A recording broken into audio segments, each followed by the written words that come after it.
ও প্রাণের বাবাজি, যখন রুহু কবজ করা হয় বাবাজি গো, আজরাইল চায় হাত দিয়া কবজ করতে, হাত বলে না, যে হাত দিয়ে আল্লাহর কালাম ধরেছে এই হাত দিয়ে রুহু কবজ করতে দিব না।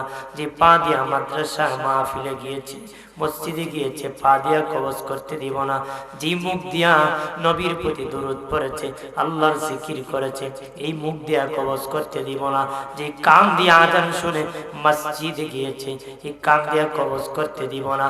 আজরাইল দৌড়াইয়া আল্লাহর কাছে বলবে, মালিক তোমার বান্দার রুহুরে কোনো দিকে কবজ করতে পারতেছি না, কোনো দিকে বাহির করতে পারতেছি না, কি করব? এই আজরাইল, আমার বান্দার হাত আমি আল্লাহর কুদরতি হাত হয়ে গেছে। আল্লাহু আকবার বলে না। আমার বান্দার পা আমি আল্লাহর কুদরতি পা হয়ে গেছে। আমার বান্দার জবান আমার কুদরতি জবান হয়ে গেছে। আমার বান্দার কান আমি আল্লাহর কুদরতি কান হয়ে গেছে। এর ব্যাখ্যা কি? আমার বান্দার হাত আমার ইচ্ছার বিপক্ষে চলে না, আমার বান্দার পা আমার ইচ্ছার বিপক্ষে চলে না, আমার বান্দার কান আমার ইচ্ছার বিপক্ষে শুনে না, আমার বান্দার মুখ আমার ইচ্ছার বিপক্ষে কিছু বলে না রে। আল্লাহ বলেন এমনি কবজ হবে না, তোর হাতের মধ্যে আমি আল্লাহর ইসমে জাতের নাম আল্লাহ, ওই নামটা আমার বান্দার চোখের সামনে ধরবে, ধরতে দেরি আমার বান্দা আমার নামে ফানা হতে দেরি হবে না রে। আরে গ্রামে আসছে জান্নাত দেখানো হবে, আরে গ্রামে আসছে বাবাজি নবীর যারা আসে, নবীর জন্য যারা পাগল, তারা মরণের সময় আমার নূরের নবীরে তাদের সামনে হাজির পাবে রে। আর নূরের নবীর চেহারা আনোয়ার দেখিয়া দেখিয়া যারা দুনিয়ার থেকে কালেমা পড়ে পড়ে বিদায় নিবে, 100% তার জন্য জাহান্নাম হারাম হয়ে যাবে, আমার আল্লাহর জান্নাত তার জন্য ওয়াজিব হয়ে যাবে। আমার প্রাণের বাবাজি রূহ কবজ হয়ে যাবে, রুহু লইয়া একজন ফেরেশতার হাতের মধ্যে রুহুটা থাকবে গো বাবাজি। মানুষ কাঁদতেছে, রুহুটা কিন্তু দেহটা জমিনে পড়ে আছে। রুহু লইয়া প্রথম আসমানের দরজায় চলে যাবে। প্রথম আসমানের দারোয়ান ফেরেশতা বলবে, কে, কোথা থেকে এসেছেন? আমি অমুকের অমুক গ্রামের অমুকের সন্তান, অমুকের রূহ কবজ করে নিয়ে আসছি, জান্নাতের ভিতরে প্রবেশ করব। বলবে, হ্যাঁ আল্লাহ আমার কাছে নোটিশ খাতা দিয়েছে, জান্নাতি হলে অনুমতি আছে, জাহান্নামী হলে অনুমতি নাই। জাহান্নামী হলে কি?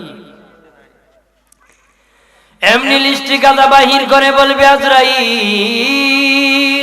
হ্যাঁ আমার আল্লাহ এমন নোটিশ দিয়েছে, সেই নোটিশ আল্লাহ বলেছেন জান্নাতি আসতে যেন দেরি করি, জান্নাতের তালা খুলতে যেন, দরজা খুলতে যখন দেরি না করি, খুলতে খুলতে জান্নাতের দরজা খুলে যাবে, রুহ জান্নাত ঘুরাবে, নাজ নিয়ামত ঘুরে ঘুরে দেখবে, ফলের বাগান দেখবে, আঙ্গুরের বাগান দেখবে, যত ফল হুরগিল মান তার কামরা সহ দেখবে। আসার সময় এরকম একটা টেবিল থাকবে, ডায়েরি থাকবে, কলম থাকবে, বাবা আজরাইল নিজ হাতে তার নামটা জান্নাতীদের খাতায় উঠায় দিবে। আর একজন ফাসিক, বেঈমান, নাফরমান, সুদখোর, ঘুষখোর, হারামখোর, তার রূহ নিয়ে যখন প্রথম আসমানের দরজায় যাবে গো, দরজা খুলবে না, রূহ নিয়ে জমিনে আসবে। এই জমিনের দরজা আছে 6 মাইল পর্যন্ত নরম মাটি, তারপরে আর যাওয়া যায় না, তারপরে তামার পাহাড়, তারপরে সীসার পাহাড়, তারপরে লোহার পাহাড়, আর একটা পাহাড় 28 মাইল নিচে সিজিন, তারপরে জাহান্নাম। ওই জাহান্নামের দরজা খুলে যাবে, রূহ লইয়া জাহান্নামের ভিতর প্রবেশ করবে, রূহ ঘোরাঘুরি করবে, জাহান্নাম দেখবে, ওই রূহ নিয়ে জমিনে আসবে। একজন ফেরেশতার হাতের মধ্যে জান্নাতের রূহ অথবা জাহান্নামের রূহটা থাকবে।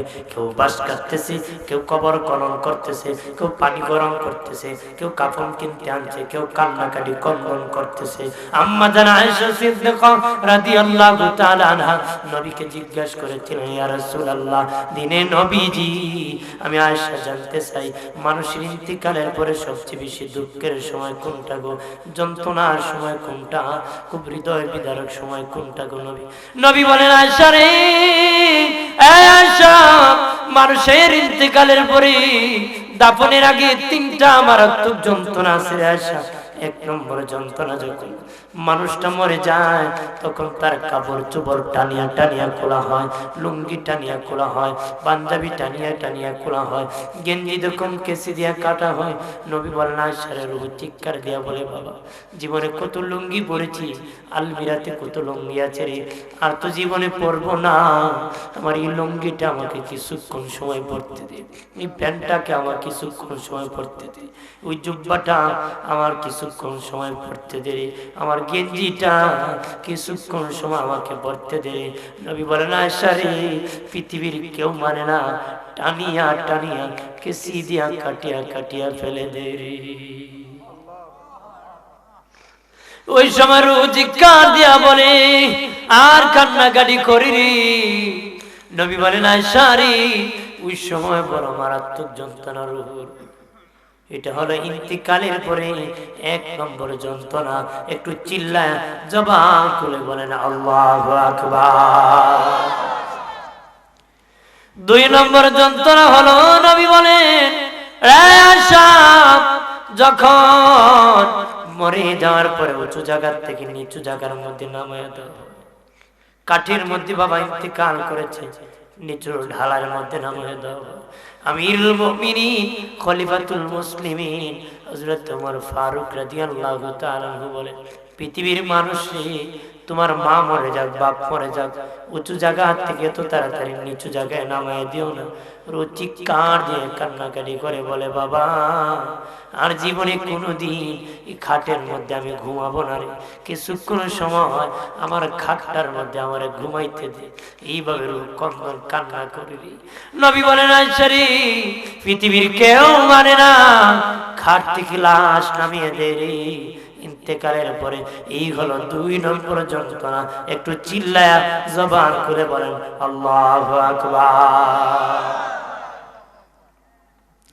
3 নম্বর যন্ত্রণা হলো, নবী বলেন রে আয়েশা, যখন লাশটা ঘর থেকে বাহির করা হয়, দরিয়া দরিয়া ঘর থেকে যখন লাশটা বাহির করা হয়, তখন মুর্দার রূহ চিৎকার দিয়ে কান্নাকাটি করে, বাবা এই ঘর বানানোর জন্য বৃষ্টি ভিজেছি, রোদ্রে শুকাইছি, নৌকা চালাইছি, কৃষিকাজে কাজ করেছি, প্রবাসী জিন্দেগি করেছি, ব্যবসা করেছি, কত মেহনত করেছি রে, কত টালাটালি করেছি, মেহনত করে ঘর বানাইছি, আমাকে কিছুক্ষণ সময় ঘরের মধ্যে থাকতে দাও।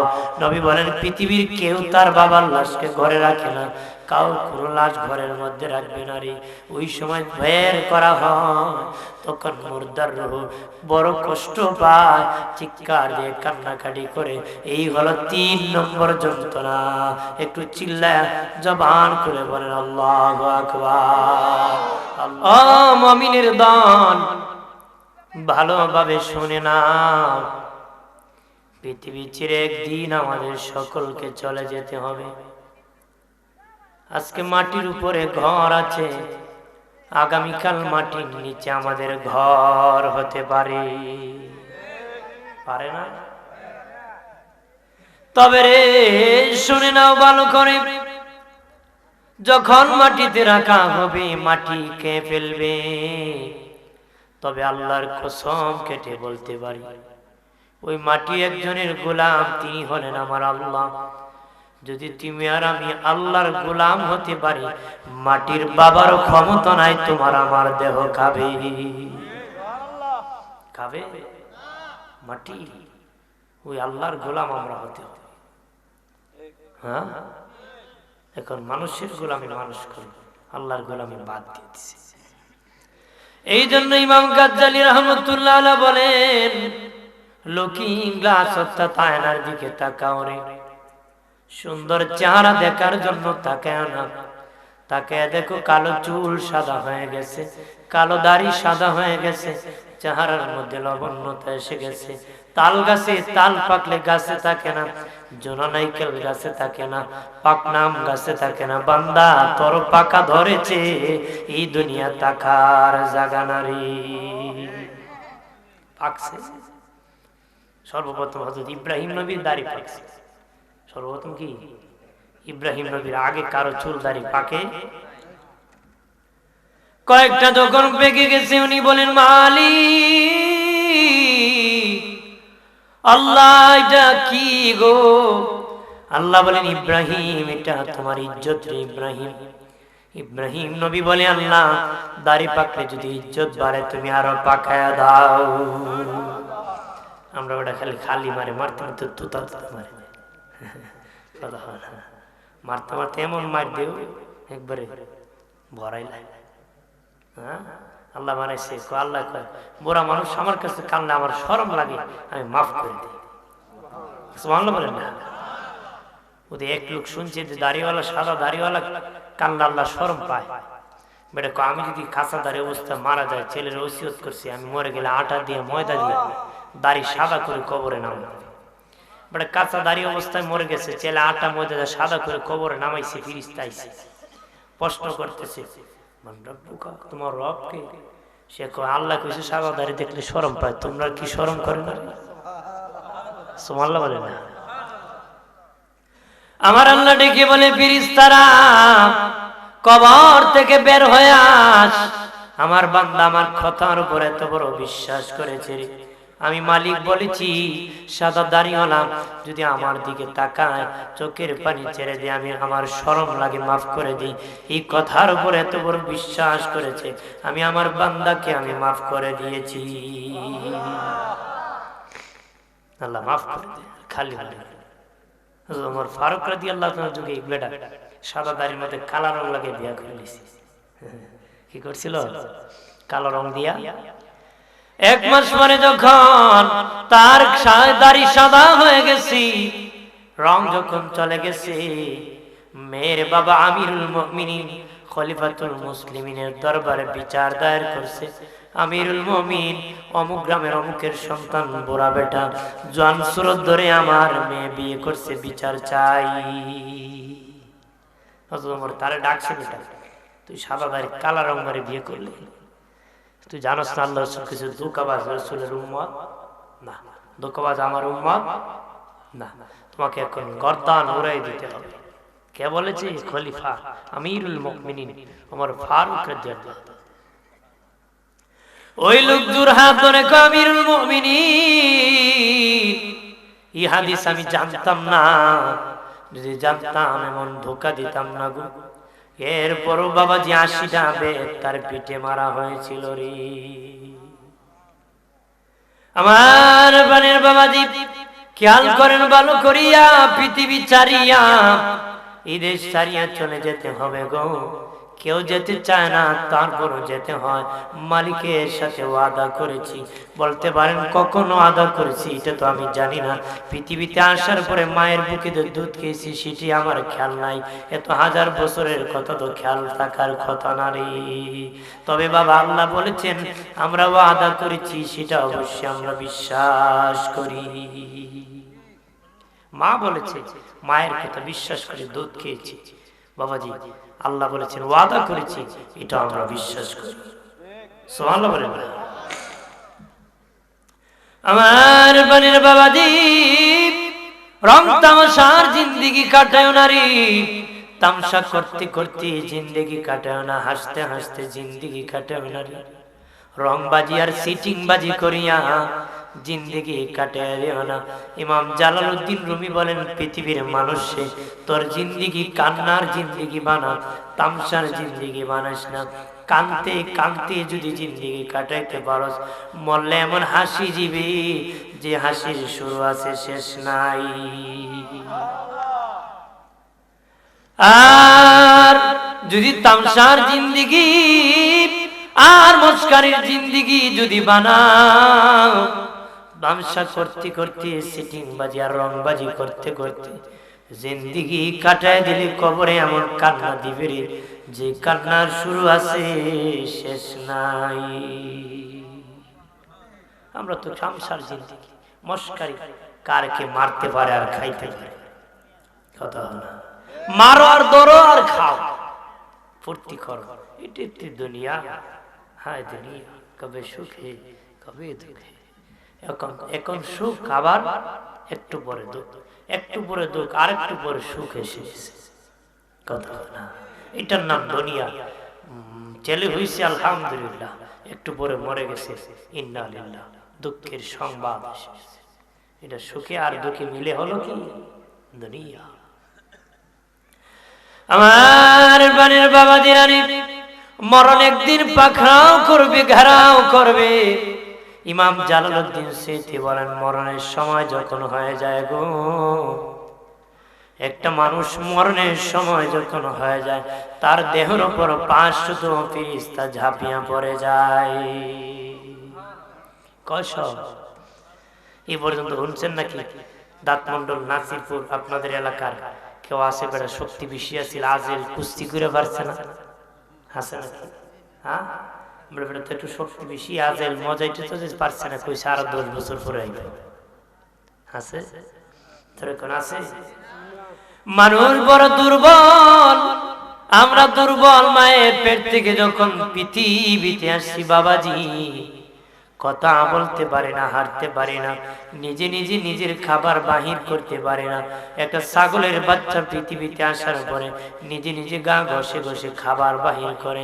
একটা গরুর বাচ্চা পৃথিবীতে আসার পরে মায়ের ঘা ঘষে ঘষে তার খাবার বাহির করে। কিন্তু মানুষের বাচ্চা মানুষের ঘরে জন্মগ্রহণ করে পারে না। এত দুর্বল, এত। আর ওই মানুষটা সবল হতে হতে কথা বলে শিখতেছে। আল্লাহ কয়, খালাকাল ইনসান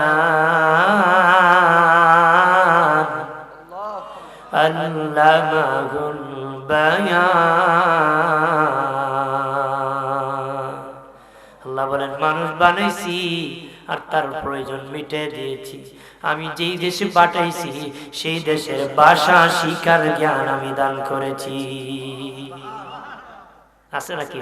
বাংলাদেশে মা বাপ বাংলা মাতে, ছেলে কথা কইতে পারে না, হিন্দি কয়। হ্যাঁ, বলে না বাংলার জ্ঞান আল্লাহ দিছুন না, এমন আছে নাকি? আল্লাহ দেশে যে দেশে পাঠাইছে সেই দেশের ভাষা শিখা, যে কোনো ভাষা শিখার চেষ্টা করলে এ অর্জন করতে পারে, সেই জ্ঞান দান করেছে কে? জোরে বলেন কে? ওই মানুষ 33 বছর পর্যন্ত স্বাস্থ্য বাড়ে, স্বাস্থ্য বাড়তে বাড়তে বাবাজি নিজে নিজে সবকিছু এত শক্তি বেড়ে যায়। 33 থেকে 40 সমান থাকে স্বাস্থ্য। 40 থেকে আবার ভাঙন শুরু হয়, আবার দুর্বল হতে লাগে। জানোয়ার এত নিচু যায় না, মানুষ যত নিচে যায় রে। কোন গরু লাঠি বড় করে হাঁটতে হয় না, কুকুরকে নিজের হাত দিয়ে খাওয়াইতে হয় না, কিন্তু মানুষ লাঠি বড় করে হাঁটে, অন্যজন তাকে খাওয়াইতে হয়। এত নিচে ছিলাম, দুর্বল হইলাম, আবার কি দুর্বল। আল্লাহ বলেন, রে আমার আদরের বান্দা বান্দি, ছেলে দুর্বল, আমি আল্লাহ দুর্বল বানাইয়া পৃথিবীর থেকে তোদেরকে বিদায় দিব রে। তোরা যদি সুরঙ্গের মধ্যে লুকাও রে, পানির নিচে লুকাও, কয়েকশো তালা বানাইয়া আর পাখা দালান বানাইয়া ভিতরে যদি লুকাও, এমনকি আব্রাহা বাদশার মতন লোহার সিন্ধুক যদি তোমরা বসে থাকো, সেখান থেকে আমার মালাকুল মউত ধরে আনবে। আব্রাহা বাদশার মতো যদি লোহার সিন্ধুকও বসে থাকো, সেখান থেকে ধরে আমার আজরাইল আনবে। আনছে কিনা?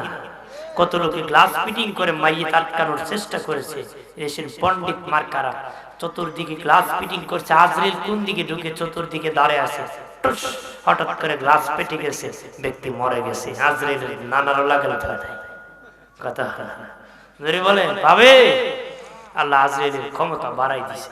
আগে সরাসরি সাক্ষাৎ করে রূহ কবজ করতো, এখন আর যার কবজ করে সেই দেখে আর কেউ দেখে না।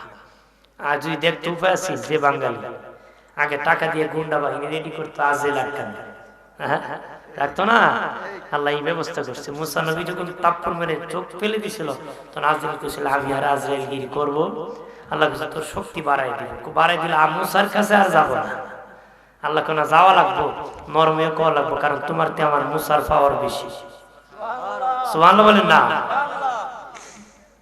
আমার মানের বাবাজি, আব্রাহা বাদশা বাগিয়া লোহার সিন্ধুকে বসে গিয়েছিল। আব্রাহা বাদশা বলে সবাই আব্দুল্লাহ ইব্রাহিমের কাবার মধ্যে যায়, আমার দেশে মানুষ আসে না, আমি একটা কাবা বানাবো। ওখানের মধ্যে মানুষ জিয়ারত করতে আসবে।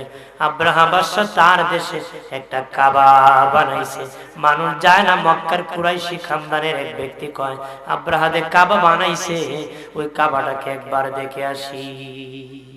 বেঁচে গেছে, দেখতো খারাপ লাগতেছে না? আমি আবার ধারাবাহিক কথা কই, হ্যাঁ, বাস্তব আসবে। হ্যাঁ, একদার যে বিষয় নিয়ে সেই বিষয় খেয়াল করে কথা বলবো, বসে বলবো, বিষয় লম্বা সময় আবার বলবো না, বিরক্ত করবো না।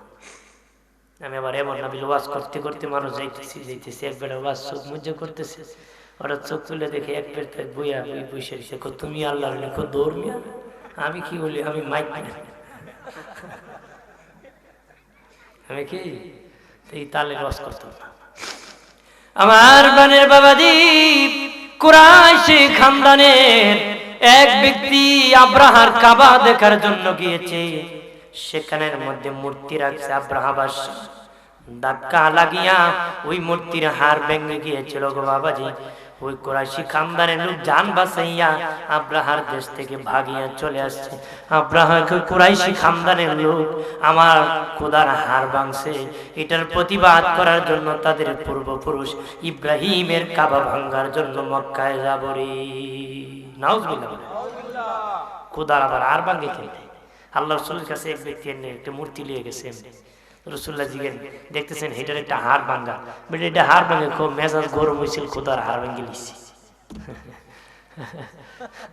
কি কয় মানে এটার একটা হাত ভাঙ্গা কি? রাসূলুল্লাহ এটা হাত ভাঙছে কিনে কয়ে লাভ নাই, আমার একটু গরম মেজাজ হয়েছিল এই জন্য খোদার হাত ভেঙে লিখছি। কেমন খোদা হাড় ভেঙে? আমার প্রাণের দুস্থ বুজুর্গরা খেয়াল করেন ভালো করিয়া, ও প্রাণের বাবাজি, আব্রাহা বাদশা খাজা আব্দে মুত্তালিবকে বলে, আব্দে মুত্তালিব, তোমার কুরাইশি খানদানের এক লোক আমার খোদার হাড় ভাঙছে, এটা আর প্রতিবাদ করতে কয়েকশো মাইল দূর থেকে আমি তোমার পূর্বপুরুষ ইব্রাহিমের কাবা ভাঙ্গার জন্য এসেছি। আব্দে মুত্তালিবকে আমাকে একটু সময় দাও বাবাজি। উনি উট বেড়া দুম্বা রেডি করছে, চলে যাবে। আব্রাহার গোষ্ঠী কিছু উট বেড়া দুম্বা আটকে গেছে। উনি বলে, ও আব্রাহা, আমি কাবা আটকাবো না, আমার উট বেড়া দুম্বাটা আমাকে দিয়ে দাও। আল্লাহু আকবার। আর যাওয়ার আগে কাবা ঘরে যাইয়া বলে আল্লাহ, চিৎকার দিয়া বলেন আল্লাহ, আর জবান খুলে বলেন আল্লাহ, আর আওয়াজ করে বলেন ইয়া রাসূলুল্লাহ। ডেকে বলে, মালিক, ও মালিক, আল্লাহ তুমি তোমার ঘরের মালিক, আমি উট বেড়া দুম্বার মালিক, আমারটা আমি নিয়ে যাই, তোমার ঘর তোমার কাছে সুপর্দ করলাম, তুমি রক্ষা করিও। আব্দে মুত্তালিবের উট বেড়া দুম্বা যখন আব্রাহার গোষ্ঠী সৈন্য বাহিনী আটকে দিয়েছে, উনি বলে এগুলা ছেড়ে দাও, আমি চলে যাব। তখন বাবাজি আব্রাহা বাদশাকে, আব্দে মুত্তালিব, তোমরা তো এত দুর্বল নারী, তুমি এক উট বেড়া দুম্বা চারাতে আসছো, কিন্তু কোনো কাবা ঘরের পক্ষে কোনো প্রতিবাদ করতেছো না কেন? আমি কয়েকশো মাইল দূর থেকে আমি প্রতিবাদ করার জন্য তোমাদের কাবা ভাঙতে আসছি, আর তুমি এত দুর্বল হয়ে চলে যাচ্ছ। আব্দে মুত্তালিব কয়, যার ঘর তার কাছে সুপর্দ করেছি, আমার মাল আমি নিতে আসছি। আব্রাহার প্রাণ কাইপা উঠছি। আব্রাহা ফেরাউনের ইতিহাস জানে, নমরুদের ইতিহাস জানে বাবাজি। আমার নবী বাকি 49 দিন পরে পৃথিবীতে শুভ আগমন করবে। যে সময় কাবা ঘর ভাঙতে আব্রাহা এসেছিল, নবীর আগমনের 50 দিন বাকি ছিল বাবাজি। আব্দে মুত্তালিব উট বেড়া ধুম্বা নিয়ে যখন চলে যায় বাবাজি, আব্রাহা বাদশা ইজ্জত রক্ষার জন্য পিছপাও হয়তো ইজ্জত থাকবে না, সামনের দিকে এগিয়ে যাচ্ছে। আল্লাহ বলেন, আব্দে মুত্তালিব যখন আমার ঘর আমার কাছে সুপর্দ করলো, তখন আমি কি করছি জানোনি? ওয়া আরসালা আলাইহিম তাইরান আবাবিল, আমি যাকে যাকে পাখি পাঠিয়ে দিয়েছি তিনটা করে কণা দিয়েছি, দুই পায়ের মধ্যে একটা টুটের মধ্যে মসুরের ডালের মতন দিয়ে আমি কি করছি জানি? আব্রাহা গোষ্ঠীকে মিসমার করে দিয়েছি, আমি ধ্বংস করে দিয়েছি। কেমন ধ্বংস করে দিয়েছি আল্লাহ নিজেই বলেন। গরু বকরি ঘাস খেলে চাবালে যেমন আম পাতা জাম পাতা আর চিনার কুদরত রাখে না, আমি আল্লাহ এমন ভাবে মিসমার করেছি, কোনটা আব্রাহা কোনটা হাতি চিনার কোনো কুদরত রাখি নাই। কয়েক জাতের পাতা দিয়ে আপনি শেষা দেন, আপনার এরপরে কোন পাতা বার করতে পারবে? আল্লাহ আব্রাহা তার গোষ্ঠী হাতি এমন শেষানি দিছি, কোনটা হাতি আর কোনটা আব্রাহা চেনার কুদরত রাখি। বাগিয়া চলে গেছে, সিন্ধুকে ঢুকছে, পাখি কো আল্লাহ কণা তো রয়ে গেছে, আল্লাহ তো আমি তো গনিয়ে গনিয়ে দিছি, যারা রয়েছে এদেরকে ধরে ধরে মারো। ধরে মারছে আব্রাহা, লোহার সিন্ধুকে বসছে, এইখানে কে মারছে, মারতে দেরি মরতে দেরি হয়, তাহলে ভাগা যাইব না। এই পর্যন্ত দাঁত মন্ডল নাসিরপুরের নাসিরনগরের কেউ কি বাগিয়া নোয়াখালী আসে না, তাহলে আজরাইল লাগাল পাইছে না? হ্যাঁ, বেটা বহুত আগে নোয়াখালী এখন বিয়া করে লিছি, আজরাইল তো কুজ্জার নাসিরপুর ভা এমন আছে না? যেরকম আছে, যেখানে বাগিয়া যাবেন সেখানে তোমার জন্য মৌত রেডি। আল্লাহ আজরাইলকে ডেকে বলে, আজরাইল অমুক জঙ্গলে অমুকের বেটা অমুকের রূহ তুমি কবজ করবা, তবে আজরাইল যাওয়ার আগে আমার নবী সুলাইমানের সাথে সাক্ষাৎ করবা। আজরাইল সুলাইমান নবীর কাছে গেছে, গিয়া দেখেছি লোকের বহু দূর রূহ কবজ করবে, ওই লোক নবী সুলাইমানের পাশে বসে আছে, বারবার চেহারার দিকে তাকাইতেছে, ই বেচারা ভয় পেতেছে। ডাক দিয়া গো সুলাইমান নবী, একটু আগে আমার সাথে আপনার সাথে দেখা করলো ওই লোকটাকে, কইটা হলো মালাকুল মউত। আমার তো ভয় হয়, ওই লোকটা তো আমার দিকে আছে, বারবার তাকাইছে। আপনার কথা তো বাতাস শুনে, বাতাসকে বলো আমাকে এমন জায়গায় যেন পাঠায় যে জায়গায় পশু পাখি পর্যন্ত নাই। এবার ভাবছে পশু পাখি যেখানে নাই, এখানে আজরাইল যাই বলি।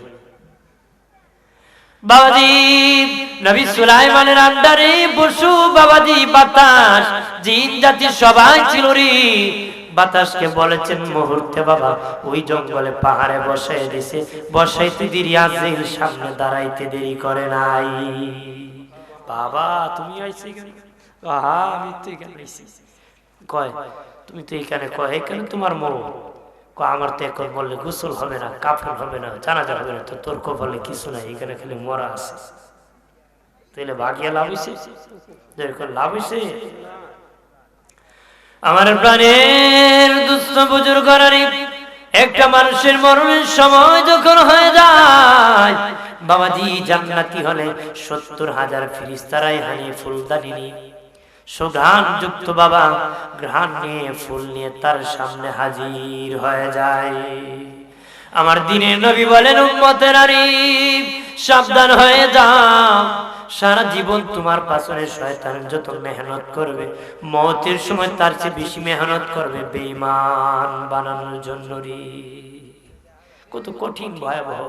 সারা জীবন আমার আপনার পাছনে শয়তান গুনাহগার বানানোর জন্য যত মেহনত করবে, মরণের সময় এর চেয়ে বেশি মেহনত করবে, যে সারা জীবনের কামাই নিয়ে সেকেন্ডে শেষ করে দিতে পারে, শুধু বেঈমান বানাবে। আপনার বাবার সুরতে পুত্রে পুত, আমি ইমান নিয়ে বলছিলাম, কাম হয়েছে না, তুই আমার খোদা মান, এরকম ভাবে ধোঁকা দিবে। ইবলিস সুরত ধরবে, মায়ের সুরত ধরবে, দাদার সুরত, বন্ধুর সুরত ধরে প্রদভষ্ট বানাতে যাবে। নই বলে সেই সময় সাবধান, তোমরা ইমানের নৌকা মজবুত করো। আবু হুরায়রা রাদিয়াল্লাহু তাআলা আনহুকে নবী ডেকে বলেন, আবু হুরায়রা ইমানের নৌকা মজবুত করো রে।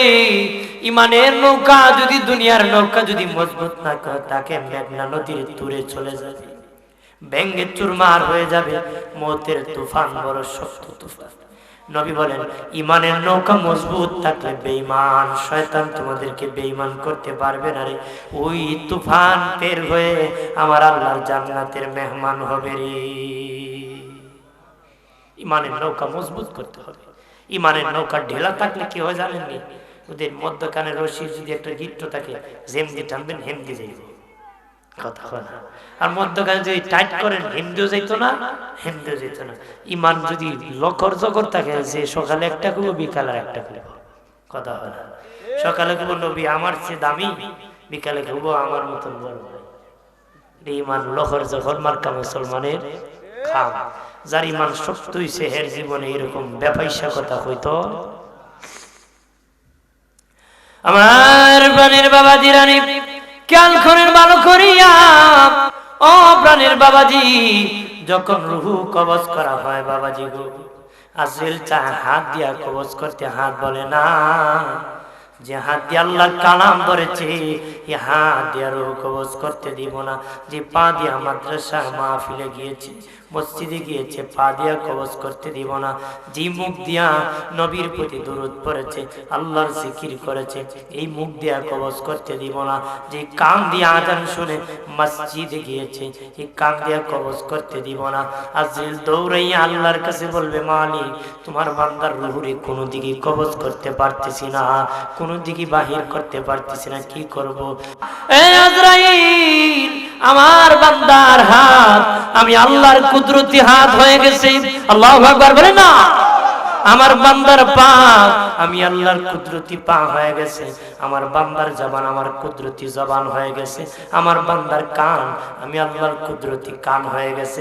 এর ব্যাখ্যা কি? আমার বান্দার হাত আমার ইচ্ছার বিপক্ষে চলে না, আমার বান্দার পা আমার ইচ্ছার বিপক্ষে চলে না, আমার বান্দার কান আমার ইচ্ছার বিপক্ষে শুনে না, আমার বান্দার মুখ আমার ইচ্ছার বিপক্ষে কিছু বলে না রে। আল্লাহ বলেন এমনি কবজ হবে না, তোর হাতের মধ্যে আমি আল্লাহর ইসমে জাতের নাম আল্লাহ, ওই নামটা আমার বান্দার চোখের সামনে ধরবে, ধরতে দেরি আমার বান্দা আমার নামে ফানা হতে দেরি হবে না রে।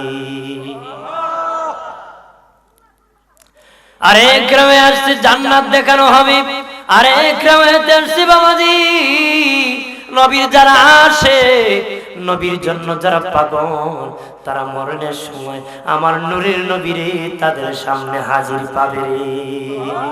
আর নূরের নবীর চেহারা আনোয়ার দেখিয়া দেখিয়া যারা দুনিয়া থেকে কালেমা পড়ে পড়ে বিদায় নিবে, 100% তার জন্য জাহান্নাম হারাম হয়ে যাবে, আমার আল্লাহর জান্নাত তার জন্য ওয়াজিব হয়ে যাবে। আমার প্রাণের বাবাজি রূহ কবজ হয়ে যাবে। রূহ লইয়া একজন ফেরেশতার হাতের মধ্যে রূহটা থাকবে গো বাবাজি। মানুষ কাঁদতেছে, রূহটা কিন্তু দেহটা জমিনে পড়ে আছে। রূহ লইয়া প্রথম আসমানের দরজায় চলে যাবে। প্রথম আসমানের দারোয়ান ফেরেশতা বলবে, কে, কোথা থেকে এসেছেন? আমি অমুকের অমুক গ্রামের অমুকের সন্তান, অমুকের রূহ কবজ করে নিয়ে আসছি, জান্নাতের ভিতরে প্রবেশ করব। বলবে, হ্যাঁ আল্লাহ আমার কাছে নোটিশ খাতা দিয়েছে, জান্নাতি হলে অনুমতি আছে, জাহান্নামী হলে অনুমতি নাই। জাহান্নামী হলে কি? এমনি লিস্টে গাদা বাহির করে বলবে আজরাইল, হ্যাঁ আমার আল্লাহ এমন নোটিশ দিয়েছে, সেই নোটিশ আল্লাহ বলেছেন জান্নাতি আসতে যেন দেরি করি, জান্নাতে তালা খুলতে যেন, দরজা খুলতে যখন দেরি না করি।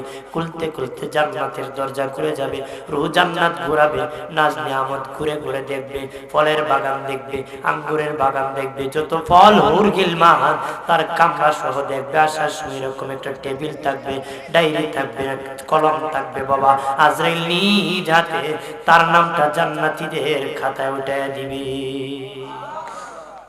আর একজন ফাসিক, বেঈমান, নাফরমান, সুদখোর, ঘুষখোর, হারামখোর, তার রূহ নিয়ে যখন প্রথম আসমানের দরজায় যাবে গো, দরজা খুলবে না, রূহ নিয়ে জমিনে আসবে। এই জমিনেরও দরজা আছে, 6 মাইল পর্যন্ত নরম মাটি, তারপরে আর যাওয়া যায় না, তারপরে তামার পাহাড়, তারপরে সীসার পাহাড়, তারপরে লোহার পাহাড়, আর একটা পাহাড় 28 মাইল নিচে সিজিন, তারপরে জাহান্নাম। ওই জাহান্নামের দরজা খুলে যাবে, রূহ লইয়া জাহান্নামের ভিতর প্রবেশ করবে, রূহ ঘোরাঘুরি করবে, জাহান্নাম দেখবে। ওই রূহ নিয়ে জমিনে আসবে। একজন ফেরেশতার হাতের মধ্যে জান্নাতের রূহ অথবা জাহান্নামের রূহটা থাকবে। কেউ বাঁশ কাটতেছে, কেউ কবর খনন করতেছে, কেউ পানি গরম করতেছে, কেউ কাফন কিনতে আনছে, কেউ কান্নাকাটি কন্দন করতেছে। আম্মা জান আয়েশা সিদ্দিকা রাদিয়াল্লাহু তাআলা আনহা নবীকে জিজ্ঞাসা করেছিলেন, ইয়া রাসূলুল্লাহ, দিনে নবীজি আমি আয়েশা জানতে চাই, মানুষের ইন্তিকালের পরে সবচেয়ে বেশি দুঃখের সময় কোনটা গো, যন্ত্রণার সময় কোনটা, খুব হৃদয় বিদারক সময় কোনটা গো নবী? নবী বলেন আয়েশা রে, আয়েশা, মানুষের ইন্তিকালের পরে দাফনের আগে তিনটা মারাত্মক যন্ত্রণা আছে আয়েশা। এক নম্বর যন্ত্রণা, যখন মানুষটা মরে যায় তখন তার কাপড় চোপড় টানিয়া টানিয়া খোলা হয়, লুঙ্গি টানিয়া খোলা হয়, পাঞ্জাবি টানিয়া টানিয়া খোলা হয়, গেঞ্জি যখন কেসি দিয়া কাটা হয়।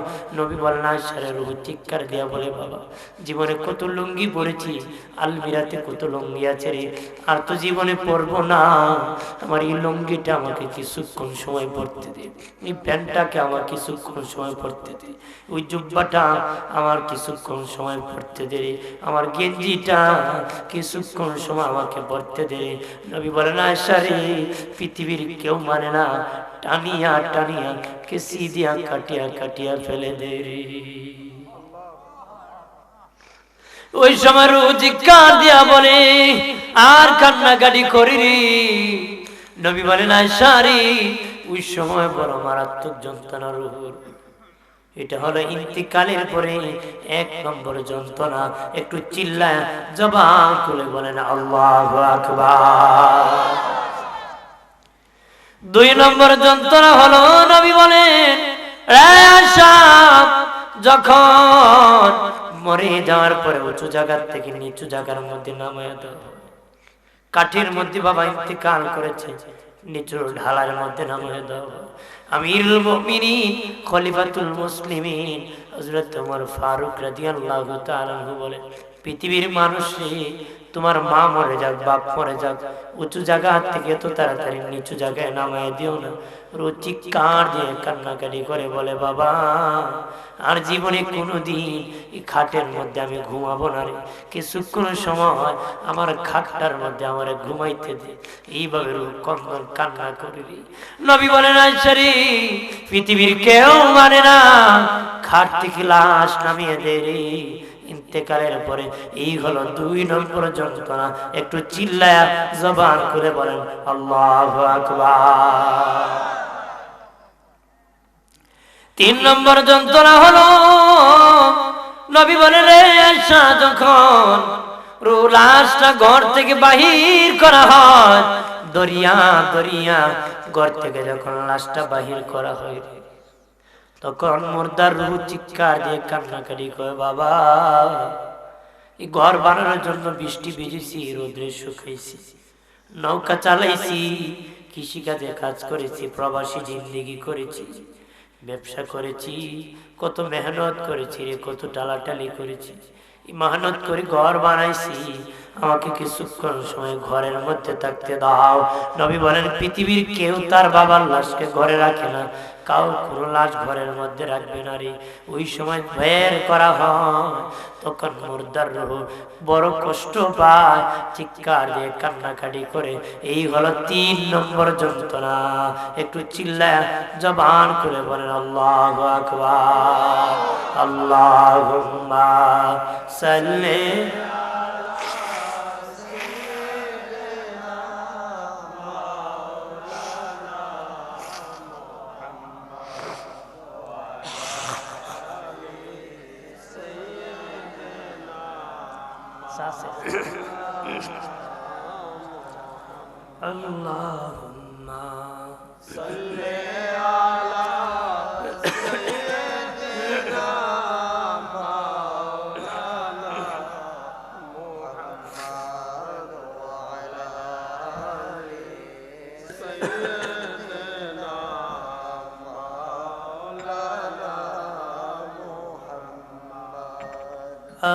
Allahumma salli ala sayyidina maulana Muhammad wa ala ali sayyidina maulana Muhammad. Allahumma salli এ দুনিয়া পরে থাকবি, আমরা একদিন থাকব না।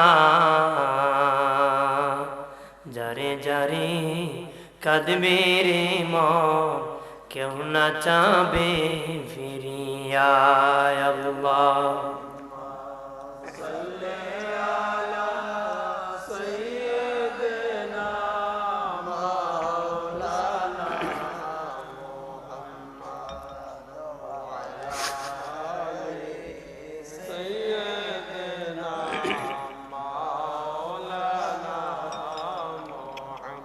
গত রাত থেকে জ্বর উঠে গেছে, সর্দিও পানি, দিন আবহাওয়া পরিবর্তন তো ঠান্ডা থেকে গরম, একটা জটিলতা।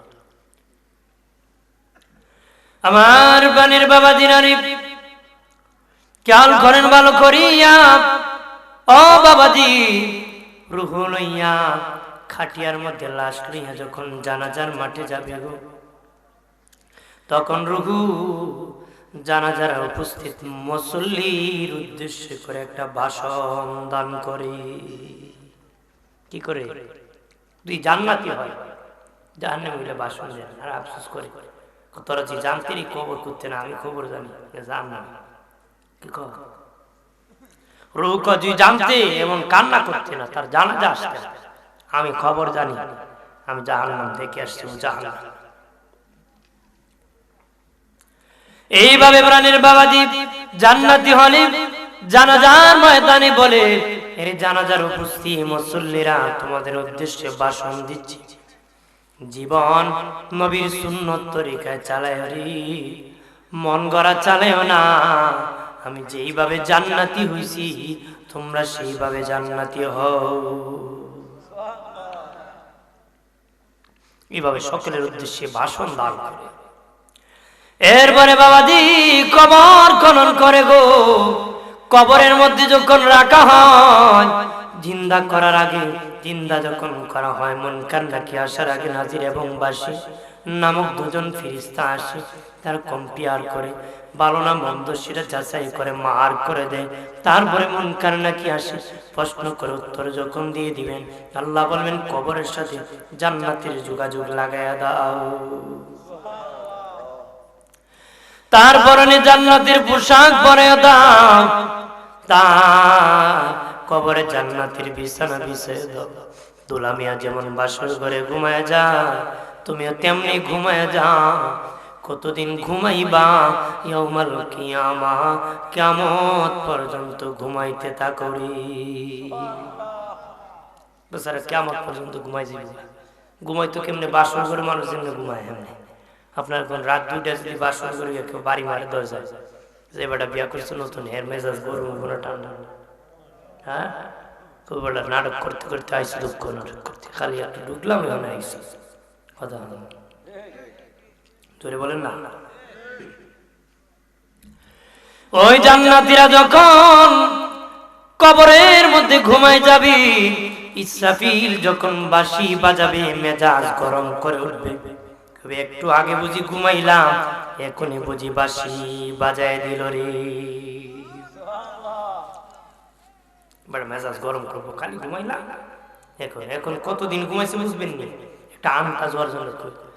সর্বশেষ সর্বশেষ যেই লোকটার রুহু আজরাইল কবজ করবে, সর্বশেষ ওই লোকটা মাটির নিচে 40,000 বছর ঘুমাতে হবে রে। একবার শেষ যে লোকের রুহ কবজ করবে, ওই বেচারাও 40,000 বছর কবরের মাটির নিচে ঘুমায় থাকতে হবে। আমি আপনি কতদিন ঘুমাতে হবে এবার বলেন? কতদিন? না এমন ভাবে চলতেছি মনে হয় ওপারে আছি, ওপারে যান না, কথা হয় না। টিকিট মিকিট পাইছেন নাকি? আমি পাইছি টাইছি না, আপনারা পাইছেন নাকি? হ্যাঁ পান না? আমার বানের বাবাজি যদি জাহান্নামী হয়, কবরের মধ্যে জাহান্নামের সাথে সংযোগ লেগে যাবে গো, জাহান্নামের বিছানা বিছিয়ে দেওয়া হবে, জাহান্নামের পোশাক পরায় দেওয়া হবে। একজন অন্ধ ফেরেশতা মোটা একটা বেন্দা নিয়ে, গদা নিয়ে কবরে আসবে, নিয়ে আসবে, এত ওজন হেভি গদা। নবী বলেন এত ওজন গদারে, জাহান্নামের গদা। আর দুনিয়ার সৃষ্টির যত মানব দানব আছে সকলেই মিলে এই গদাকে সামাল দিতে পারবে না রে। ওই গদা দিয়া কবরের মধ্যে বাড়ি মারবে 70,000 গজ নিচে দেবে যাবে, আবার টান দিয়ে উঠাবে, আবার বাড়ি মারবে, আবার টান দিয়ে উঠাবে, আবার বাড়ি মারবে, আবার টান দিয়ে উঠাবে, বাড়ির ছুটে আবার উঠাবে। বাবাজি দিনের নবী বলেন, বাড়ির ছুটি জাহান্নামী লোকটা এত চিৎকার করে আওয়াজ করবে, এই আওয়াজ যদি পৃথিবীর মানুষ শুনতো, দুনিয়ার সব মানুষ পাগল হয়ে যেত রে। আমার বানের বাবাজি, কবর এমন একটি ঘর, যে ঘর সকলকে চাপা মারবি। আল্লাহর ওলিকে কবর চাপ দিবে বাবা, মুমিনকে চাপ দিবে, ফাসিককে চাপ দিবে। ওলিকে কেমন চাপ দিবে জানো নি? মা যখন সন্তানকে কোলে উঠায় বাবা, হাত দিয়ে আদর করে এইভাবে চাপ দিয়ে ধরে বাবাজি। বন্ধুর সাথে দেখা হলে যেমনি সিনার সাথে সিনা জড়ায়া ধরে, আল্লাহর ওলি কবরে গেলে দুই পাশের মাটি ভালোবেসে চাপ দিয়া ধরবে। আর একজন গুনাহগার কবরে যখন যাবে গো, দুই পাশের মাটি এমন চাপা মারবি, এমন চাপা দিবে যে চাপা দিলে জীবনের গুনাহ মাফ হয়ে যাবে। কোন নবীর উম্মতের ব্যাপারে আসে নাই জাহান্নামী হয়ে কবরে ঢুকবে, হাসরের দিন জান্নাতি হয়ে উঠবে। তবে উম্মতে মুহাম্মদীর ব্যাপারে আসছে, তারা জাহান্নামী হয়ে কবরে ঢুকবে, হাসরের দিন জান্নাতি হয়ে উঠবে। তাদেরকে কবরের দুই পাশের মাটি এমন ভাবে চাপ দিবি, চাপের দ্বারা জীবনের গুনাহ মাফ হয়ে যাবে, হাসরের দিন জান্নাতি হয়ে উঠে যাবে রে। একজন ফাসিক বেঈমানকে কবর চাপা দিবে, ডান দিকের হাড় বাম দিকে যাবে, বাম দিকের হাড় ডান দিকে যাবে, রুই রুই করে ফেলবে বাবাজি। এমন চাপা দিবে, পৃথিবীতে আসার পরে যে প্রথম মায়ের দুধ খেয়েছে, ও চাপার চুটি বাবাজি দুধ পর্যন্ত মুখ দিয়া বাহির হয়ে যাবে রে। আমার বানের বাবাজি রানী খেয়াল করেন ভালো করিয়া, নবী বলেছেন উসমান ফিল জান্নাহ, উসমান গনি জান্নাতি।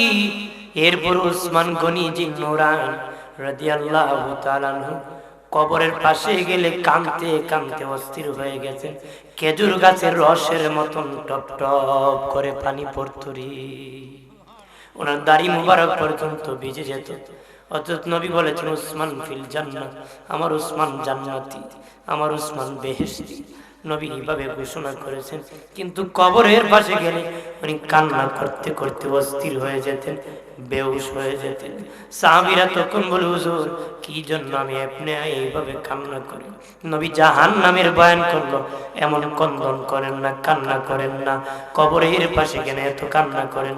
উসমান গনি বলেন, রে বন্ধুরা, ও বন্ধুরা ভালো করে শুনে নাও রে, কবর হলো প্রথম স্টেশন, কবর হলো প্রথম ঘাঁটি।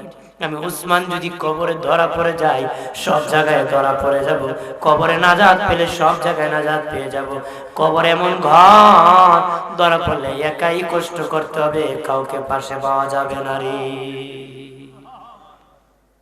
উনি সার্টিফিকেট পাওয়ার পর যদি এমন কান্না করেন, আমরা কেমন করব?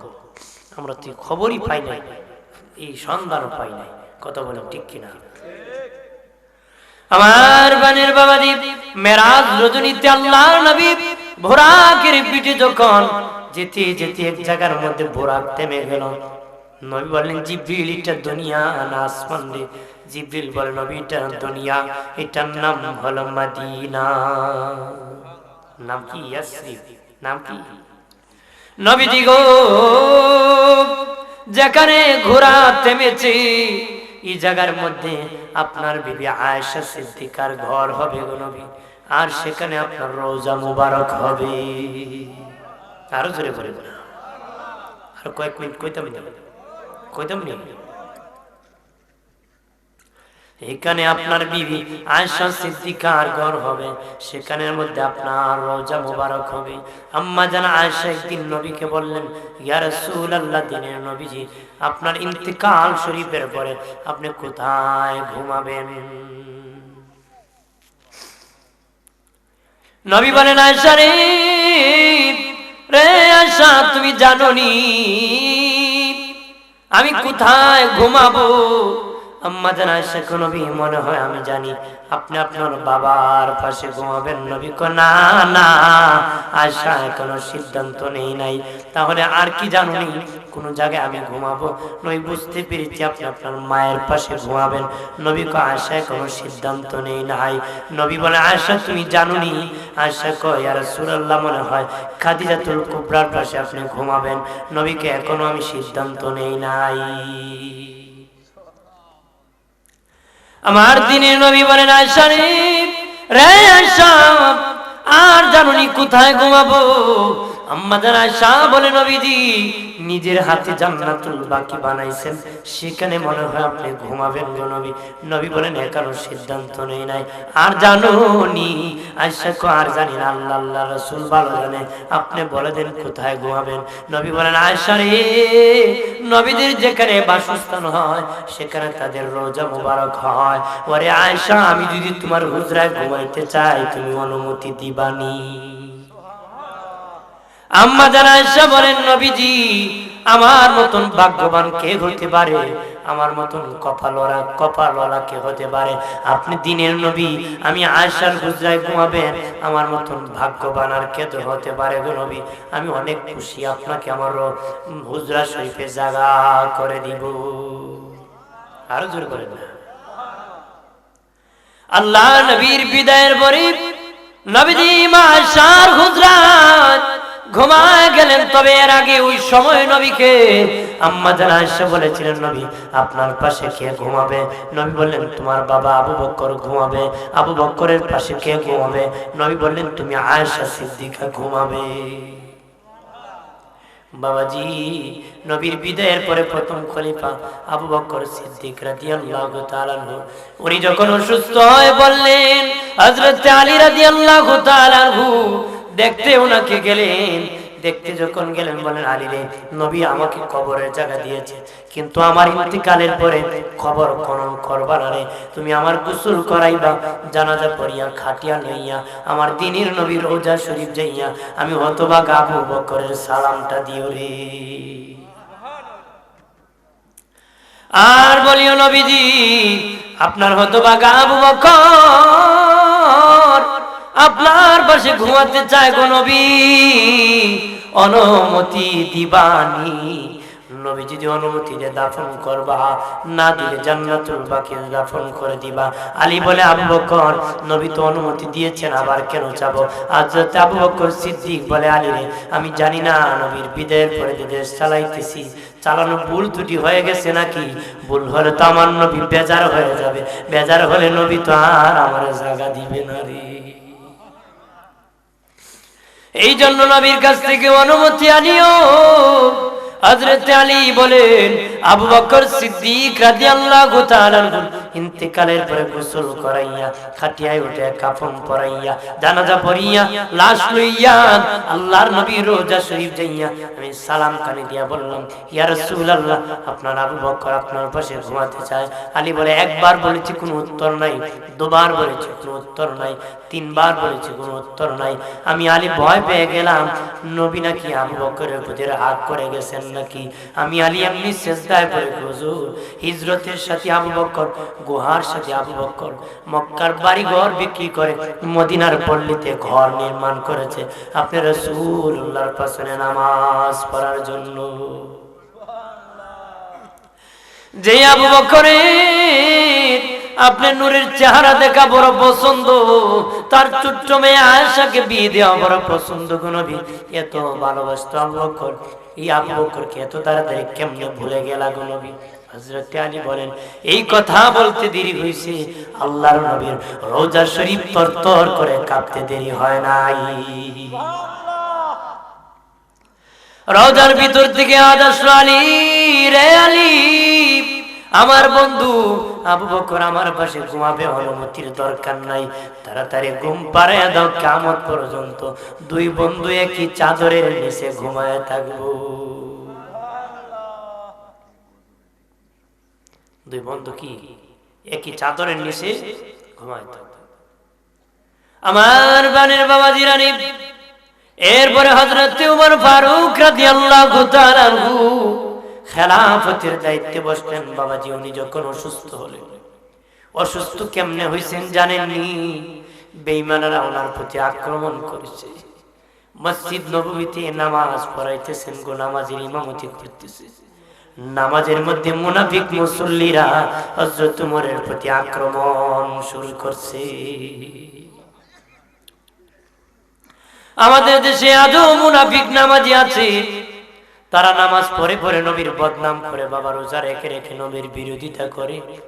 এটা এখন না, এটা আগের যুগ থেকে ছিল বাবা। তারা হযরত ওমরের পাশে নামাজ পড়ে ওমরের প্রতি আক্রমণ করছে। আঘাত যখন রক্ত বের হতে শুরু হলো, হযরত ওমর দেখেন ইমামতি চলবে না। পিছন দিক থেকে একজন সাহাবীর হাতে ধরে বললেন, আমি ওমর মরে যেতে পারি, আমার নবীর মসজিদের ইমামতি বন্ধ হতে পারে না রে, তুমি বাকি নামাজ আদায় করে দাও। এইভাবে অসুস্থ হয়ে যখন বললেন, উনি ওনার ছেলে আব্দুল্লাহ ইবনে ওমরকে ডেকে বলেন, বাবা আব্দুল্লাহ ইবনে ওমর প্রথম খলিফা নবীর পাশে ঘুমাইছে রে, আমি দ্বিতীয় খলিফা, আমার বড় ইচ্ছা ছিল আবু বকরের পাশে ঘুমাবো, কিন্তু নবীজি আয়েশাকে কবরের জায়গা দিয়েছেন, তুমি যদি আমার পক্ষ থেকে আম্মাজান আয়েশার কাছে এই কবরের জায়গাটা ভিক্ষা চেতে দেখতে যদি অনুমতি মা আয়েশা দিত, আমি আবু বকরের পাশে ঘুমায় যেতাম। আব্দুল্লাহ ইবনে ওমর মায়েশার বাড়ি যাইয়া সালাম দিয়া বললেন, আমার বাবা ওমর ফারুক আপনাকে সালাম দিয়েছেন আর বলেছেন আল্লাহর নবী আপনাকে রওজা শরীফের জায়গা দিয়েছেন, যদি অনুমতি দিতেন গো আমার বাবা আপনার বাবার পাশে ঘুমায় থাকতেন। দুনিয়ার সব দেওয়া যায় বাবাজি, কিন্তু রসুলের পাশে কবরের জায়গা দেওয়া যায় না। মায়ের চোখের পানি তেরে যদি না দিয়ে আমার স্বামী রহমতের নবী বিচার দিতে পারে হাসরের দিন, আমার বাবা আবু বকর বেজার হতে পারে না। ডাক দিয়া বলেন, এই আব্দুল্লাহ ইবনে ওমর, আমার নবীর পাশে আমার বাবা আবু বকরের পাশে আমি আয়েশার দাফন মানাই না রে, ওমর ফারুকের দাফনটাই মানায়। যাও তোমার বাবা ওমর ফারুককে আমার সালামটা দিয়ে দিও, আর বলিও আমার কবরের জায়গা আমি দান করে দিয়েছি। আর আয়েশা সিদ্দিকার কবর হয় হযরত ওমর ফারুকের রওজা মুবারক আবু বকর সিদ্দিকের পাশে হয়েছে। সুবহানাল্লাহ। আমার প্রাণের বাবাজি নারী খেয়াল করেন ভালো করিয়া, ও প্রাণের বাবাজি, নবীজি এইভাবে বাবা আবু বকর সিদ্দিক ওমর ফারুক রওজা যাওয়ার আগে এরকম তালাশ করেছেন, খোঁজখবর নিয়েছেন, আমাদের খোঁজখবর রাখা দরকার আছে। নবী আমার প্রতি বেজার আছেন না খুশি আছেন, খবর রাখা দরকার আছে। এমন কথা বলবো না যে কথা আল্লাহ বেজার হয়ে যায়, আমার দিনের নবী বেজার হয়ে যায়। চিন্তা কর রে মন কই যাইবারে, চিন্তা কর রে মন কই যাইবারে, কোন দেশে যাইবা তুমি সকলকে পালায়া রে, চিন্তা করো রে মন কই যাইবারে, সবাই রে ফেলে চলে যাবা, কই যাইবা, কই যাইবা, এত সুন্দর বাড়ি পালায়া চলে যাইবা, একটু কি চিন্তা করে দেখছো? একবার কি ঘুমের মধ্যে বালিশটা মাথায় দিয়ে মনে মনে ভাবছেন, মনে করেন আমার মরণ হয়ে গেছে, আমার গোসলের ব্যবস্থা চলতেছে, আমার কাপড়ের ব্যবস্থা চলতেছে, জানাজা হবে রে, আমার লাশ কবরে নামাই দিছে, তিনজন একজন একজন করে ওঠা শুরু হয়েছে, বার দেওয়া কাঠ দেওয়া শেষ হয়ে গেছে, মাটি চাপা দিয়ে দিছে, আমি চিন্তা করলাম আমার কবরে আমার ছেলে নাই রে, আমার কবরে আমার মেয়ে না, আমার কবরে আমার বিবি নাই, আমার কবরে কেউ না। নবী বলেন আমার উম্মত রে, যেই কবরে তুই কাউকে পাবে না, আমি নবী তো এত কাছে, আমি রাসূলকে তোর কবরে পাবে। আর জোরে বলেন না। সাদ ইবনে মুআজ রাদিয়াল্লাহু তাআলা আনহু ইন্তেকালের পরে সাহাবীরা কান্নায় ভেঙে পড়ে গেলেন। আল্লাহর নবী আসমানে ফেরেশতা পর্যন্ত কান্নায় ভেঙে পড়ে গেলেন। জানাজা পড়ার পরে নবীজি উকি দিয়া হাঁটতেছেন বাবা, পুরা পা জমিনের মধ্যে রাখতেছেন না, বুড়ি আঙ্গুল মুবারকের মধ্যে ভর করে করে নবী হাঁটতেছেন। সাহাবীরা বলে নবীজি কেন গো পা মুবারক নিচের মধ্যে দিচ্ছেন না, বুড়ি আঙ্গুলি মুবারকে ভর করে করে হাঁটতেছেন। নবী বললেন বাবা সাহাবীরা, আমি যা দেখি রে তোমরা তা দেখো না রে। আমি রাসূলুল্লাহ দেখতে পেয়েছি আমার সাদ ইবনে মুআযের জানাজায় অসংখ্য ফেরেশতা হাজির হইছে। তার আগে পিছে ফেরেশতারা হাঁটতেছে, এত ফেরেশতা আমি নবী দুটা পা রাখতে পারতেছি না। কবরে নামাই দেওয়ার পরে, মাটি চাপা দেওয়ার পরে দিনের নবী কান্নায় ভেঙে পড়ে গেলেন। বাবাজি কান্নায় ভেঙে পড়ে গেলেন। তখন সাহাবীরা বলল নবীজি কেন গো কান্নায় ভেঙে পড়ে গেলেন? নবী কো আমার সাদ ইবনে মুআজ কবরে রাখার পরে দুই পাশের মাটি চাপা মেরেছে, আমি নবী দেখে আর শুইতে পারি না, কান্নায় ভেঙে পড়েছি। আমি যখন কান দিয়ে দোয়া করেছি আমার সাদ ইবনে মুআজের কবর আল্লাহ জান্নাতের বাগান বানাইছে। নারে তাকবীর, নারে রিসালাত, আহলে সুন্নাত ওয়াল জামাত, আব্দুল ওয়াদুদ সিদ্দিকী সাহেব। এই জন্য নবীজি বলেন কানা রাসূলুল্লাহ সাল্লাল্লাহু আলাইহি ওয়াসাল্লাম কাসরাতু যিকরিল মাউত ওয়া তিলাওয়াতিল কুরআন। নবী বলেন বেশি বেশি করে মওতের জিকির করবা, বেশি বেশি করে কোরআন তেলাওয়াত করবা। মওতের জিকির তোমাকে পাপ থেকে বাঁচাবে, মওতের জিকির বাবা বাহাদুরির থেকে বাঁচাবে, সুদখানার থেকে বাঁচাবে, বেনামাজির থেকে বাঁচাবে। মওতের চিন্তা তোমাকে মিথ্যা ব্যবসার থেকে বাঁচাবে, পাল্লা ওজন দেওয়া কম থেকে বাঁচাবে। মওতের চিন্তা বাহির ভিতর আল্লাহর ওলি বানায় দিবে। মওতের চিন্তা মিথ্যা সাক্ষী থেকে বাঁচাবে, মওতের চিন্তায় মিথ্যা সত্য সাক্ষী গোপন থেকে বাঁচাবে। মওতের চিন্তা জিনার থেকে বাঁচাবে, মওতের চিন্তায় বাবা এতিমের মাল খাওয়ার থেকে বাঁচাবে। মওতের চিন্তায় মা বাবার অবাধ্য সন্তান থেকে বাঁচাবে। মওতের চিন্তায় বাবা ইয়াবা থেকে বাঁচাবে, মদ খাওয়ার থেকে বাঁচাবে। মওতের চিন্তা জারি হওয়ার কারণে লোকটা বলি আল্লাহ হয়ে যাবে। আর যে যত বেশি বেশি করে গো আল্লাহর কালাম তেলাওয়াত করবে গো তার ঈমান তত বেড়ে যাবে। যার ঈমান যত বেশি বাড়বে তার তত উচ্চ তবকার জান্নাতে থাকবে। ঈমান বাড়ে কইতা বলেন আমরা অমুক পয়সা দমানি তেলাওয়াত করি, গজে বাড়ে না লম্বা বাড়ে, বাড়ি বাড়ি আর লম্বা হলো না। ঈমান কেমনে বাড়ে?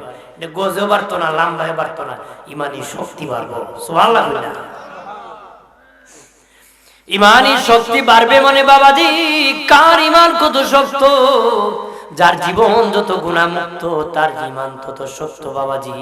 এই জন্য ঈমানকে শক্ত করতে হবে, গুনাহমুক্ত জীবন গঠন করতে হবে রে। মিনহা খালাকনাকুম ওয়া ফিহা নুঈদুকুম ওয়া মিনহা নুখরিজুকুম তারাতান উখরা। আল্লাহ বলেন যে মাটি থেকে বানাইছি ওই মাটিতে রাখবো, ওই মাটি থেকে বিচার দিবসে আমি আল্লাহ উঠাবো। আয়াতের তাফসীরে এসেছে দৈনিক 20 বারে আয়াত যারা তেলাওয়াত করবে তার অন্তরে মরণের ভয় জারি হয়ে যাবে। দৈনিক কয়বার? 20 বার এই আয়াত যারা তেলাওয়াত করবে তার অন্তরে মরণের ভয় জারি হয়ে যাবে। জারি হওয়ার কারণে ওলি আল্লাহ হয়ে যাবে। সুবহানাল্লাহ। আরো জোরে বলে আমার প্রাণের দুস্থ বুজুর্গরা রে খেয়াল করেন ভালো করিয়া, অপ্রাণের বাবাজি ভালোভাবে খেয়াল করেন বাবাজি, একদিন সবাই চলে যেতে হবে। আজকে বাবা বাবা কবরে চলে গেছে, ছেলে খবর রাখে না রে। তুমি কি জানো নি তোমার বাবা কবরবাসী, তুমিও কবরবাসী। কবরের পাশে দেখো কবরবাসীরা রে তোমরা আমার আগে গেছো, আমি তোমাদের পরে আসতেছি। তোমরা কবরবাসী, আমরা কবরবাসী, কেউ আগে কেউ পরে। বাবাজি কবর জিয়ারত নাই, এখন কবর জিয়ারতের বিপক্ষে বেদাত ফতোয়া দেওয়া হয়। কথা হয় না? যার দাঁত নাই হ্যাঁ না বেদাত। আমার দাঁত আছে, ওনার দাঁত আছে, সবার আছে। যে বেটা দাঁত নাই বেটা হাড্ডি খেতে বলবো কথা কথা এখন বেটা দাঁত নাই যদি হাড্ডি খাওয়া হারাম কথা কথা। তোমার দাঁত নাই তোমার জন্য হারাম, তোমার জন্য বেদাত হতে পারে রে, যার দাঁত আছে তার জন্য বেদাত আর হারাম না। তবে হাড্ডি যদি হাড্ডি সিনার হাড্ডি হয় আরো মজা লাগে।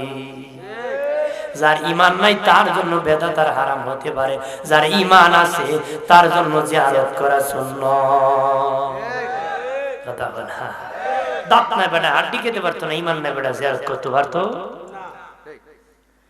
প্রত্যেক রবিবার দিবাগত রাত্রি জিয়ারত করা সুন্নাত। শেষ কথা আমার বাবাজি, বৃহস্পতিবার দিবাগত রাত্রি জিয়ারত করা সুন্নাত, জুমার দিন জিয়ারত করা সুন্নাত, দুই ঈদের দিন জিয়ারত করা সুন্নাত, লাইলাতুল বারাত লাইলাতুল কদরে জিয়ারত করা সুন্নাত, মাইয়িতকে দাফন করার পরে কবর জিয়ারত করা সুন্নাত। বাকি যেই কোনো দিন যেই কোনো সময় কবর জিয়ারত করা যায়, যে কোনো সময় যে কোনো দিন কবর জিয়ারত করা কি। আল্লাহ নবীর একজন সাহাবী নাম আবু জার গিফারি রাদিয়াল্লাহু তাআলা আনহু বলেন, আল্লাহর নবীর সাথে আমি আবু জার গিফারি জান্নাতুল বাকি কবরস্থানে জিয়ারতে আমি গিয়েছি রে। নবী দুই হাত বাড়াইয়া জান্নাতুল বাকি কবরস্থানে জিয়ারত করতেছে আর বিনয় বিনয় নবী কাঁদতেছেন। এমন ভাবে নবী হাত উঠাইতে উঠাইতে এমন ভাবে হাত মুবারকা উঠাইছে, আমি আবু জার গিফারি নবীর বগল মুবারক পর্যন্ত দেখতে পেয়েছি। আবু জার গিফারি বলেন, আমি আবু জার জান্নাতুল বাকির মধ্যে তাকাইলাম, একটা ভাঙ্গা কবর নি দেখা যায়, একটা ভাঙ্গা কবর যদি পাইতাম আমি আবু জার গিফারি ভাঙ্গা কবরের ভিতরে ঢুইকা যাইতাম। কেন ঢুকতাম জানো নি? আল্লাহর নবী এমন দোয়া করেছেন, জান্নাতুল বাকির সবাই জান্নাতে চলে গেছে রে, আমি আবু জার যদি ভাঙ্গা কবর ঢুকতাম নবীর দোয়াটা আমি আবু জারের ব্যাপারে নসিব হয়ে যেত রে। আম্মা জান আয়েশা বলেন, একই কম্বলের নিচে ঘুমাইতাম, আমরা একই কম্বলের নিচে ঘুমাইতাম। একদিন দেখি নবী নাই, নবী আয়েশার হুজরার মধ্যে নাই। ভাবলাম অন্য বিবির হুজরায় নবী মনে হয় আছেন, তালাশ করিয়া করিয়া দেখি কোন বিবির হুজরার মধ্যে নবী নাই রে। আমি ভাবলাম নবী মাঝে মধ্যে জান্নাতুল বাকির মধ্যে যান, মনে হয় নবী জান্নাতুল বাকি কবরস্থানে গিয়েছেন। আম্মা জান আয়েশা বলেন, অন্ধকার রাত্রির মধ্যে আমি যখন জান্নাতুল বাকি কবরস্থানে গেলাম রে, দেখি নবীজি দুই হাত বাড়ায় আল্লাহর কাছে কাঁদতেছে, বলে আল্লাহ আমারে না জিজ্ঞাসা করে আমার একটা উম্মতকে তুমি জাহান্নামে দিও না রে।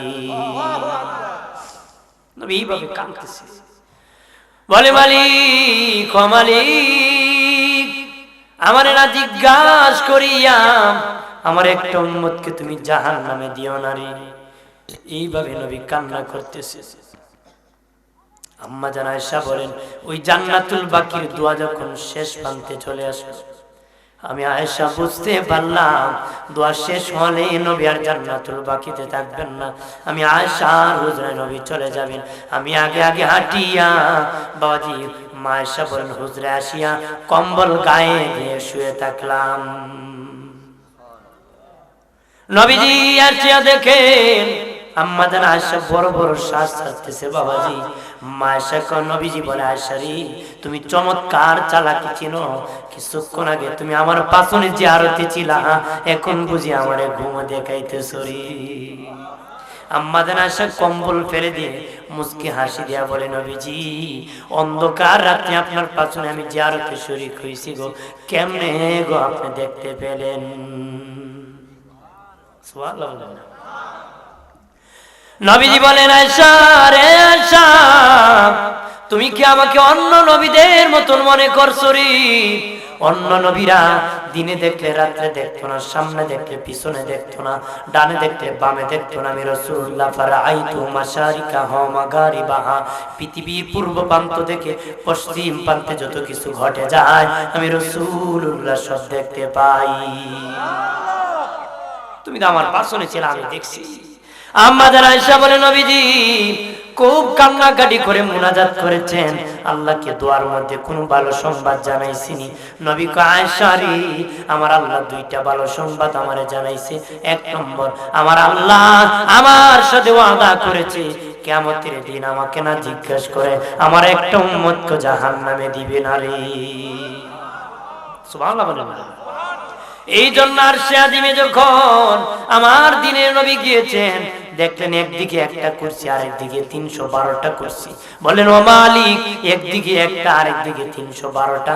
আল্লাহ বলেন 312 জন রাসূলের জন্য এক জায়গায় কুরসি বানাইছি, আপনার রাসূলুল্লাহর জন্য সেপারেট আলাদা করে একটা কুরসি বানাইছি। আমার আল্লাহকে নবী বললেন হাবিব ও আল্লাহ, সকলকে এক জায়গায় রেখেছেন, আমাকে কেন সেপারেট আলাদা করে রাখছেন? আল্লাহ বলেন সব নবীকে তার কুরসি রাখছি জান্নাতের উপরে, আপনি রাসূলুল্লাহর কুরসি রাখছি জাহান্নামের উপরে। নবী বলেন আল্লাহ গো, আমাকে কেন জাহান্নামের উপরে রাখছেন? আল্লাহ বলেন হাবিব, কোন নবী জাহান্নাম থেকে খুঁজে খুঁজে তার উম্মতকে জান্নাতে পৌঁছাবে না, একমাত্র আপনি রাসূলুল্লাহ জাহান্নামের দরজায় তাকিয়া হাতে দরিয়া দরিয়া আমার জান্নাতে পৌঁছায়া দিবেন। আমার নবী হাসরের মাঠে দাঁড়াবেন, এইটি বলবেন আল্লাহকে এই জন্য কুরসি রাখছি, বসে বসে ধরে জান্নাতে পৌঁছায়। নবী এরপর হতাশ হয়ে জাহান্নামে ঝাঁপ মেরে দেবে, নবীর সম্মানে জাহান্নাম জান্নাতুল ফেরদাউস হয়ে যাবে। আমার বোনের বাবাজি আম্মা জান আয়েশাকে নবী বলেন আয়েশা, দ্বিতীয় ভালো সংবাদ কি জানোনি? মায়েশা বলেন নবী, আমার বিদায়, আমার আগমনের আগে আমার মা বাবা ইন্তেকাল হয়েছে, মিল্লাতে ইব্রাহিমের উপর তাদের ইন্তেকাল হয়েছে।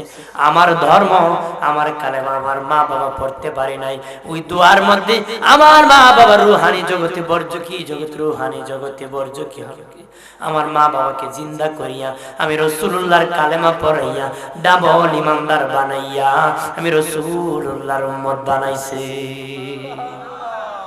আর আমি নবীকে আল্লাহ ঘোষণা দিয়ে বলছে নবী কুল, আপনি আপনার মা বাবার জন্য দোয়া করুন, রব্বির রহমহুমা কামা রাব্বায়ানি সগীরা। নবী আপনি আপনার মা বাবার জন্য দোয়া করুন। আমাদের দেশে বন্ড বেদাতি খারিজি বারজি বাবা বেদাতিরা আছে, ওয়াহাবিরা আছে, তারা বলে আমার নবীর মা বাবা নাকি বেঈমান। জোরে কর।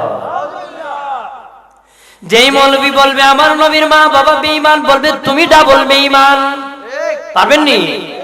বাবল বেঈমান বলে এই ময়দান থেকে বের হয়ে যাবেন গো বাবাজি। জেনে রাখেন আমার নবী দূরের কথা, পৃথিবীর কোন নবী বেঈমানের ঘরে জন্মগ্রহণ করে নাই, সব নবী ইমানদারের ঘরে জন্মগ্রহণ করেছে। আমার নবী সেরা মুমিন জান্নাতীদের ঘরে আগমন করেছে, আর সব নবীগণ জান্নাতীদের ঘরে আগমন করেছে। বলতে পারেন হুজুর ইব্রাহিম নবীর বাবা আজর ঠাকুরের কথা শুনেছি, ওই লোক তো কাফের ব্রাহ্মণ ছিল, মূর্তি বানাতো। তাই নাসাতর হাসিয়া খুলে দেখো তাফসীরের কিতাবে বাবাজি, আজর ঠাকুর ইব্রাহিম নবীর জন্মদাতা পিতা না, লালন পালনকারী পিতা। ইব্রাহিম নবীর জন্মদাতা পিতার নাম হলো তারেক, উনি ইমানদার ছিলেন। পৃথিবীর সব নবী ইমানদারের ঘরে জন্মগ্রহণ করেছে বাবা।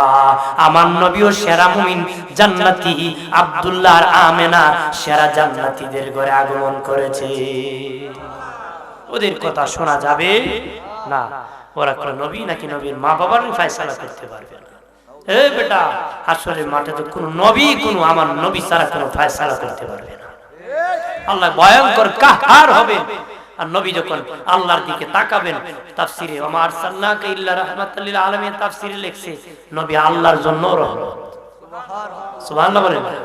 এত রহমত, আল্লাহ যখন ভয়ঙ্কর হয়ে এইভাবে তাকাবেন, নবী যখন আল্লাহর দিকে তাকাবেন, আল্লাহর রাগ গুসা সব শেষ হয়ে যাবে। আল্লাহ বলবে আমার আর গুসা নাই, আমার বন্ধু আমার দিকে তাকাইছে, আমি কি আর রাগ করতে পারি? আমার বন্ধুর জন্য আমি সাজাইছি হাসরের মাঠ। সুবহানাল্লাহ বলেন। আমার নবী শান মান কত। এই জন্য আমার মূল কথা উদ্দেশ্য হলো কবর জিয়ারত নবীজি করেছেন, আমরাও করব। সন্তানকে হাতে ধরে ধরে কবরের পাশে বলবো, এটা তোর দাদার কবর, এটা তোর দাদুর কবর, এটা তোর নানার কবর, এটা তোর নানির কবর, এটা তোর চাচুর কবর, এটা তোর চাচির কবর, এটা তোর মায়ের কবর। দেখে জিয়ারত করবেন তো? এখন তো কবরস্থানে গরু বাঁধে মানুষ, হ্যাঁ বাঁধে না? বেয়াদবি করবেন না, সংরক্ষণ রাখবেন। মানুষের ইজ্জত আছে, সম্মান আছে।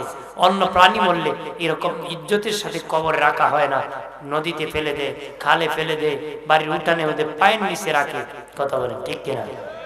কিন্তু মানুষের ইজ্জত আছে, সম্মানার্থী কবর দেওয়া হয়। কি আর্থে? সম্মানার্থে। মানুষের ইজ্জত আছে। মুসলমানের কবর দেখে এক হিন্দু মহিলা কালেমা পড়ে মুসলমান হয়েছে। আমার বাবা মরছে, মানুষ আগুনে পুড়াই দিছে, উলঙ্গ হয়ে গেছে। আমার মা মরছে, মানুষ দেখছে তার দেহ অঙ্গ। কিন্তু মুসলমানের কত সম্মান, ইন্তিকালের পরে কত হেফাজত করে, কত সুন্দর কবর করে রাখা হয়। এর চেয়ে সুন্দর ব্যবস্থা আর কিছু হতে পারে না। সে কবর দেখে কালেমা পড়ে মুসলমান হয়ে গেছে। আমাদের কবরগুলো সংরক্ষণ রাখবো। আসেন সালাম জানাই ইয়া নবী, সর্বলোকে কয় মক্কা শরীফ তোমার বাড়ি, সর্বলোকে কয় গেলেনি তোমায় পাইব আমি, জানি না নিশ্চয় গো দয়াময়, তোমারে দেখিবার মনে লয়। আল্লাহ দেখবার মনে চায় না নেই? যখন যায়নি, যখন আল্লাহর রাস্তা দিতে হবে, সাধনা করে উচ্চ মাকামে পৌঁছলে আমার আল্লাহর সাথে দেখা হয়ে যাবে। আরো জোরে বলে কে দিবেন বলেন?